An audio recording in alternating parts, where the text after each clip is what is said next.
Hi, Benny here. Everything that is said and shown is fully backed with proof that can back my story. Any photos shown are all located or was displayed to the public at that point in time. Now let's get on with the story. Part 2. In February 2023, we were asked to come along and attend a P&C meeting at our local school, where our kids actually attend. We had no idea what a P&C was. Now, let me just give you a quick fill-in. What is a P&C association? As you see on my laptop, a little bit of a slideshow for you, it may help you. All right, so what is a P&C association?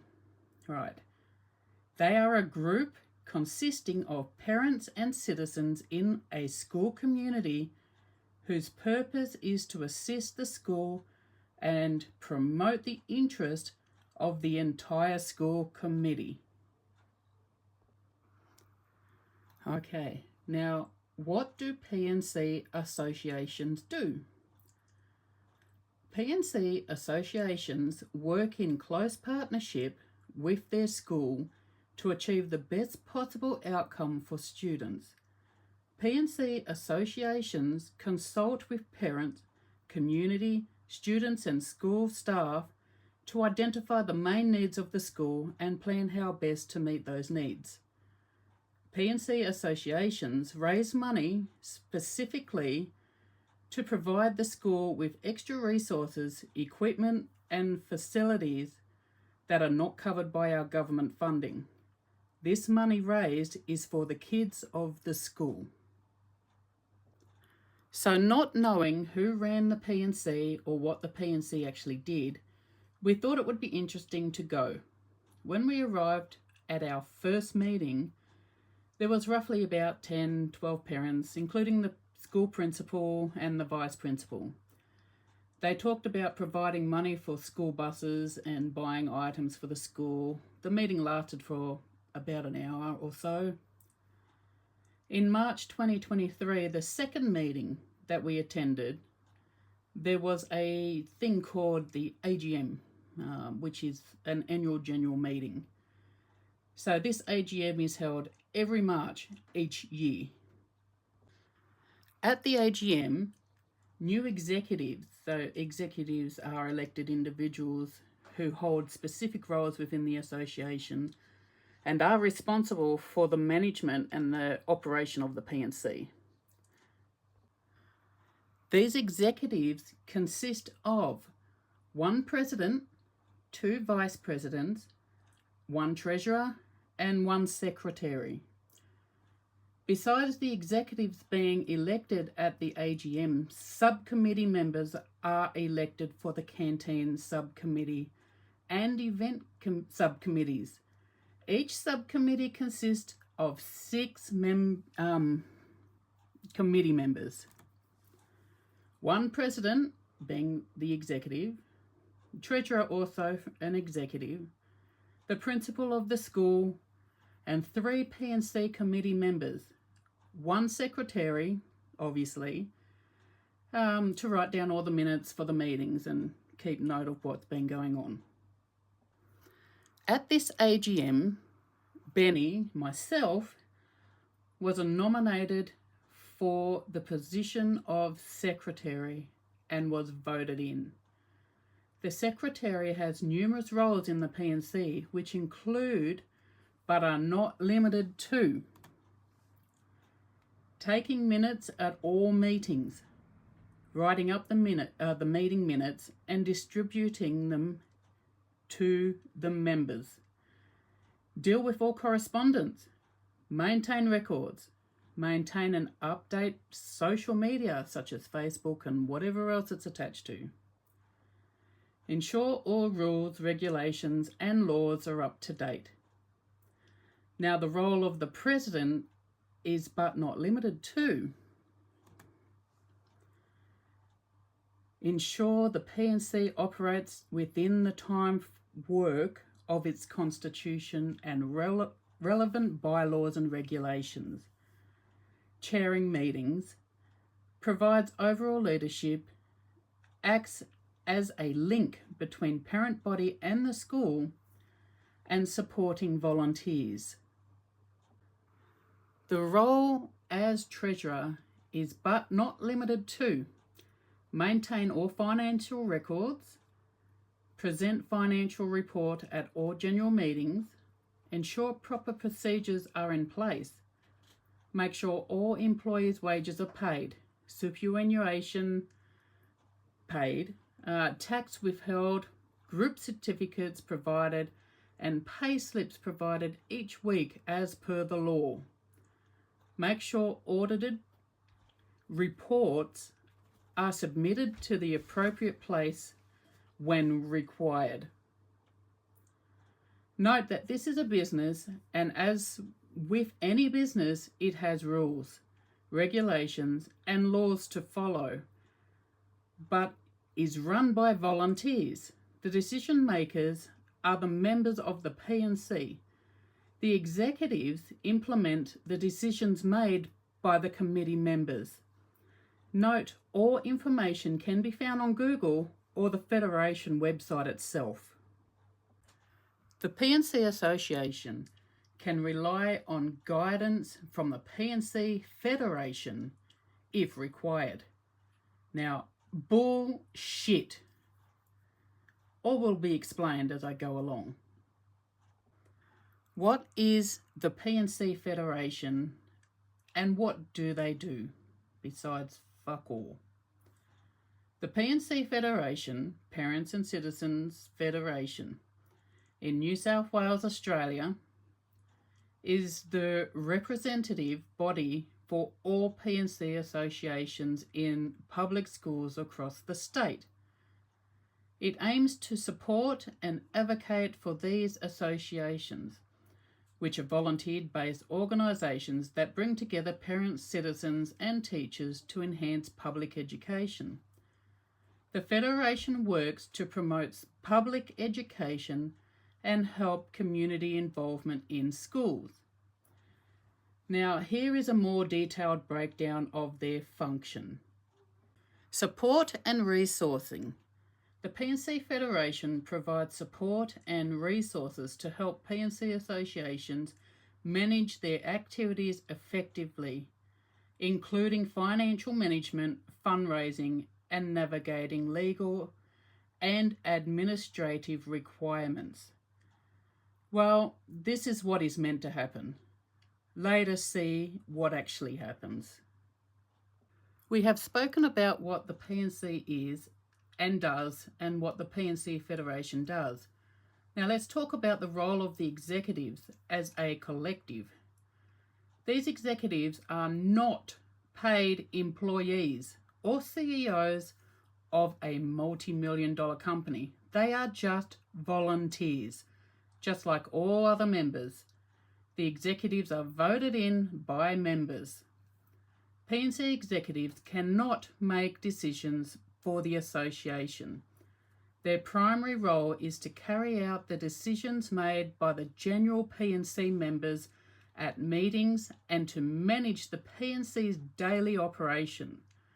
While the executive may make urgent or sensitive decisions with a major role, these must be brought before the general members at the next meeting for potential review and may even be overturned by the members.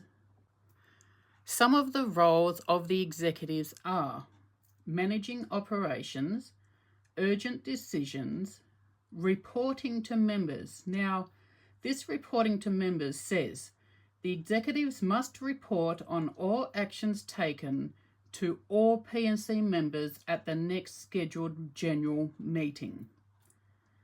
And the other one is the role of the members. Making major decisions. Now this one, it says, the general members, not the executives, are the ones who debate and make the fundamental decisions for the P&C. Overturning executive decisions. Accountable of the executives, right? That one says the executive is accountable to all members for its actions. Key considerations. All right, there's minutes and reports. Now, minutes must be kept of all executive meetings, and details of any decisions made must be tabled at the next general meeting for review by the wider P&C body.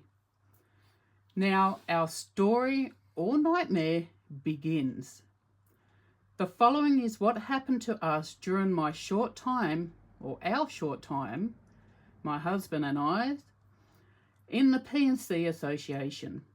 The following is based on true, backed by facts, evidence, and honest opinions at the time. Now, meet the executives voted in. On March 7th, 2023, during the AGM, 5 executive members were voted in to fill 5 positions. We had number 1 being President Shazma, as you see her in the middle. Vice President Gabby, second Vice President Tamara, it didn't matter which one was which. Denny, Treasurer, and myself, Benny, Secretary.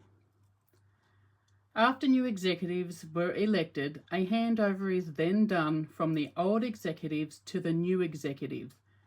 This should take no longer than 2 weeks. This includes all passwords and the old executives showing the new executives procedures on how to do them. It also includes going to the bank to be added so that you can be a signature to pay the bills. On March 12, 2023, all new executive members met at McDonald's to chat and do the handover. A WhatsApp group chat for executives is created for meetings when need to touch base for planning activities. So our get-together for when we were elected, for our photo as you see on the screen right now, had to be noted and minuted and written in for the records. So remember, every executive meeting needs to be minuted and any decisions recorded and tabled at our general meeting. Okay, now after just over a month, this is where problems started. Just 1 month. Okay, so after almost a month of the transfer to the treasurer, Denny, she claimed to have no access to make payments. Now, this was on the 3rd of April, 2023. By mid-April, still bank signatures and handover not complete, as Denny kept cancelling. No invoices collected from the canteen to pay suppliers or invoice payments are job of the treasurer. April 28th comes around and the bank signatures are finally complete by Denny. 7 weeks after the AGM. Again, this should have taken no more than 2 weeks. Another issue happened in the beginning of April when myself, asked Tamara, the Vice President, just to check the minutes, as it was my first time in doing them, but Tamara just changed and added to the minutes and then sent them out without my knowledge. Here are some screenshots of my conversation. My message, as you can see, says, okay, I was going over what my job role is in being a secretary. So far, everything I'm supposed to be doing, Tamara is doing it all. And also changing and adding my work when I do it. So someone needs to fill me in on why I have a job someone else is doing. Why am I here? It was just a simple logic question. This was the response I got. Okay, wow. You cannot privately ask me for help, then publicly attack me for it.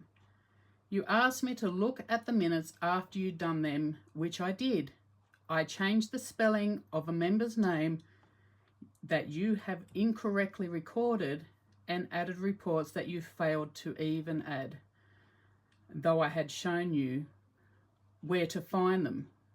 I will be resigning from my role at the next meeting because since stepping down as president in August, the PNC has been nothing but a bitch festival, a blame game, no communication, and no organisation at all. I have had enough of it, so I will be removing myself. And I wish you a lot all the best. So Denny pipes in and says, I don't believe it's blame game which Benny is trying to do. She's just wanting clarification of what her role is, as would anyone else if they didn't feel they were doing their role. So as you can see in my message, it says, I simply asked. Now I'm going to skip to the next one because it gives you the full. It says, I simply asked what was it. I never asked you to fill out my work. You just went ahead and filled it in. I was lost as to why. I didn't ask you for help this time. I was showing you what I had done already. Then you said to me that you changed it and added reports. That was where I got a bit upset. Yes, at the start I asked for help as I knew that I was doing.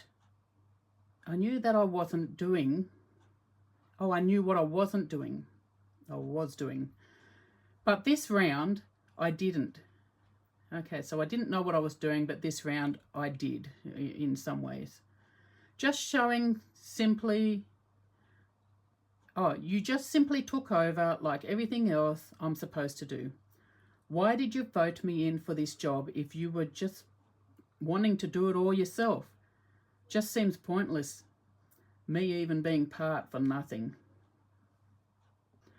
So after this message was replied, well, she didn't really reply to it, but down the rest of the chat, she says, well, but anyway, I'm out.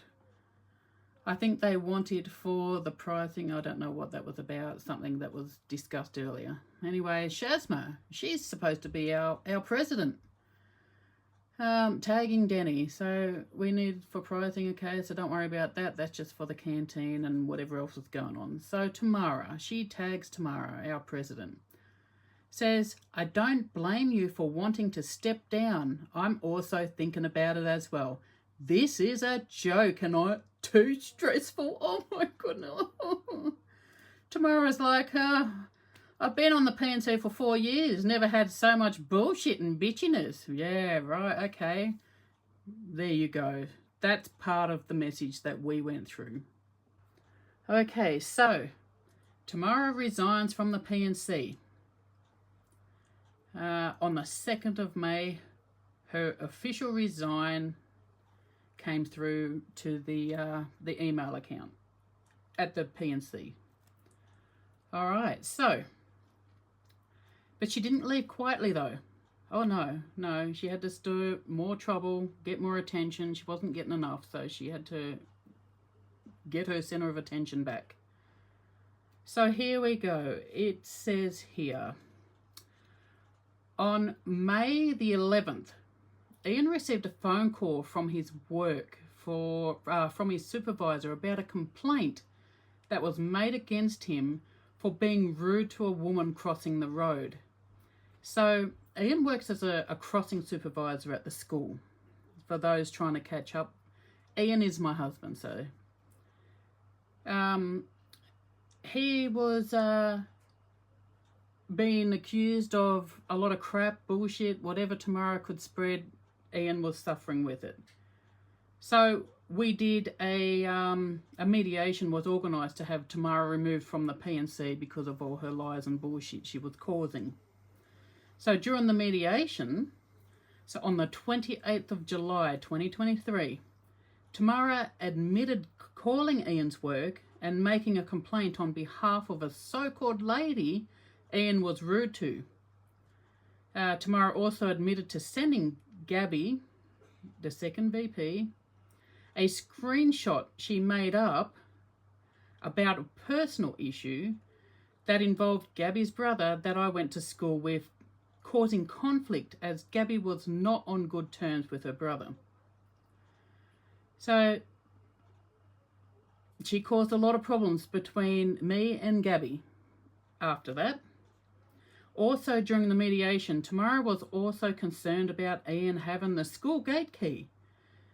He has the key so he can open the gate to let the kids and the parents in of the morning and of an afternoon so that they can get their kiddies and go home. But she made out that because he had the key, that he had access to her damn kids. So she was trying to make Ian out to be some type of pedophile. So the school principal had his say and said that he had full trust in Ian with that key. And that ended that made up issue she tried. But Tamara also made up some fake story about me and sent a screenshot to Gabby. So this was part of the bullshit she was trying to cause. You know, the PNC was running nicely. She didn't like it. She left. She wanted to destroy everything on her way out, in other words. So let's have a look here. Okay, so now on the 29th. So Gabby's brother is one of my old school friends. Okay, so on the 29th of July, Gabby vented to Tamara that she was having problems with her brother and she wanted her brother off her back. So they used me, in other words. Tamara told Gabby it was me that said something, and Gabby asked Tamara for proof. Tamara sent Gabby the made-up screenshot. Gabby then sent it to her brother saying that I did it, which got her brother, of course, to contact me saying, you know, what the hell's going on? For me to turn around and say, I have no idea what the fuck's going on because I've not seen anything and this is the first I've heard it. Send me the information. Show me what's been said about me so I can at least defend myself. And this is what was sent to me. You know, Gabby's brother's got a pass. Big fucking whoop. So does everybody. But it was used on me. I don't know why. But in the end, Gabby ended up apologising. She was at least decent enough to do so. And I thanked her for that. It takes a big person to do that. Tamara is not one for apologising for any of her mistakes because she doesn't see anything she does as a mistake. So just remember, Tamara doing all of this because she couldn't get her own way, because she couldn't control anyone in the PNC, obviously because we were finally all speaking up, or I was the first one, but I wasn't the only one she was taking over roles of. She was doing everybody's role. She was trying to get anyone out that was in her way. Obviously, she tried me and obviously my husband, even though he wasn't in the PNC at the time. And guess what? She got nowhere. Face plant in dog shit. Anyway, Tamara was out to cause problems, getting very upset because she failed. But at least Gabby was the decent one. She's a decent lady and she did apologise because of their little plan that they tried to do to fuck me over. It failed. Anyway, let's get back to the story. This is still only the beginning. But right now, guys, that is the end of part 2.